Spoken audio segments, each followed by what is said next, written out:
This is Big Bend National Park, often called Texas's gift to the nation. But how exactly did this desert landscape in southwest Texas earn that name? Human activity in the region that we now call Big Bend National Park can be traced back thousands of years, all the way back to the late Paleo-Indian period around 8000 BCE. Generations of indigenous peoples, including the Archaic and Prehistoric period cultures, the Chisos, and later, the Mescalero Apache, lived, hunted, and gathered here. By the late 1700s, the Chisos people had merged into the Mescalero Apache tribes, and later the Comanche passed through along the Great Comanche Trail on raids deep into Mexico. For centuries, this land wasn't empty. It was a crossroads of cultures, survival, and trade. By the mid-1800s, settlers began to arrive, miners and ranchers who saw opportunity in this rugged country. Ranching in the region was open range, no fences, no limits. Livestock overgrazed, eroding the fragile desert soils. Names like Sam Nail Ranch and Homer Wilson Ranch remain today as quiet reminders of the past. In the 1930s, local leaders J.O. Langford, E.E. Townsend, and newspaperman Ammon Carter dreamed of protecting this landscape. In 1933, Texas created Big Bend State Park, but supporters wanted more. They believed this vast desert, river, and mountain country deserved national recognition. With President Roosevelt's New Deal, the Civilian Conservation Corps arrived. They carved roads and trails into the Chisos Mountains basin, most of which still exists today. Then in 1944, while D-Day was changing the course of history in Europe, Big Bend National Park was officially established on June 12, 1944.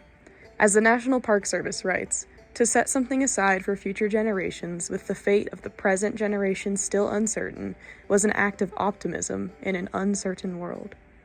It was truly Texas's gift to the nation, 800,000 acres of desert, mountains, and river, now preserved for all time.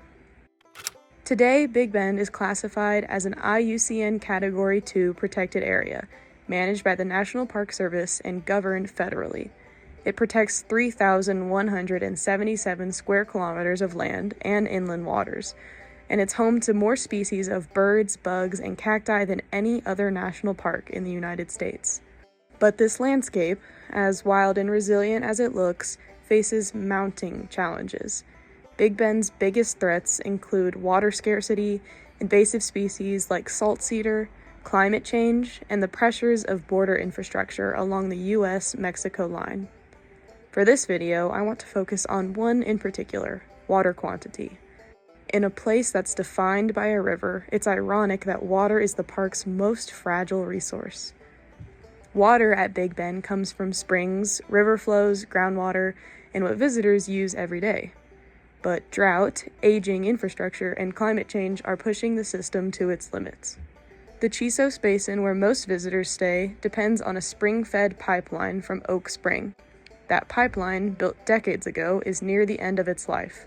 In 2025, after a wave of spring break crowds and record heat, the park had to close several restrooms due to low water. The Big Bend Conservancy stepped in with temporary facilities, while the park began a new water line replacement project, an effort estimated to cost between $70 and $100 million. Upstream, the Rio Grande suffers too. Dams, diversions, and reduced flow from Mexico's Rio Conchos has left the river smaller than ever. The 2004 management plan noted that upstream impoundments and diversions severely reduced river flows reaching the park. And when springs like Oak Spring or Panther Junction run low, nearly all available water gets diverted for human use, leaving plants and wildlife in crisis. This is the reality of water scarcity. It's not just a park management issue, it's a symptom of global and historical forces. Big Bend's water scarcity is influenced by climate change, creating hotter, drier conditions and less spring flow, historical land use like overgrazing, which damaged the desert's ability to store water, upstream management since most Rio Grande water is controlled by binational treaties and dams outside the park's borders, and growing visitation, which increases water demand in a place with very little to give. Historically, Big Bend represented a place of cooperation between the U.S. and Mexico, a shared ecosystem. But after events like 9/11, priorities shifted toward border security, pushing conservation to the background. Now, border infrastructure fragments habitats, increasing light pollution, and changes the tone of this once collaborative landscape. The National Park Service uses several key planning tools to manage these threats. 1. Monitoring and evaluation. Ongoing climate and water monitoring tracks spring persistence, groundwater levels, and discharge. This data helps the park understand long-term trends.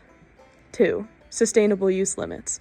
The 2004 plan identified the need for a drought contingency plan and 40-year water management plan.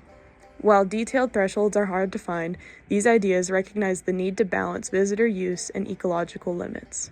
Monitoring has been the most successful. It's tangible, measurable, and data-driven, but implementing sustainable use limits has been harder because it can mean restricting visitors or development, decisions that are often unpopular. There are 3 key management principles that really stand out when we look at how Big Bend is addressing water scarcity. Principle number 2, threats to protected areas are inevitable. No matter what managers do, Big Bend will face heat, drought, and upstream water loss. Recognizing this helps prioritize resilience over control. Principle number 3, dealing with threats may require long-term activity. Water scarcity is not a quick fix. It's a decades-long challenge that demands sustained monitoring, infrastructure planning, and binational cooperation. Principle number 7, threatening processes diminish when protected areas are managed as part of a community effort. The Rio Grande doesn't stop at park boundaries. Its future depends on collaboration between the U.S. and Mexico, between agencies, communities, and scientists on both sides of the river. Only through this kind of shared stewardship can Big Bend's water story become one of hope rather than loss. Today, Big Bend stands as one of the darkest and quietest places in continental U.S., a rare refuge from noise, light, and time itself.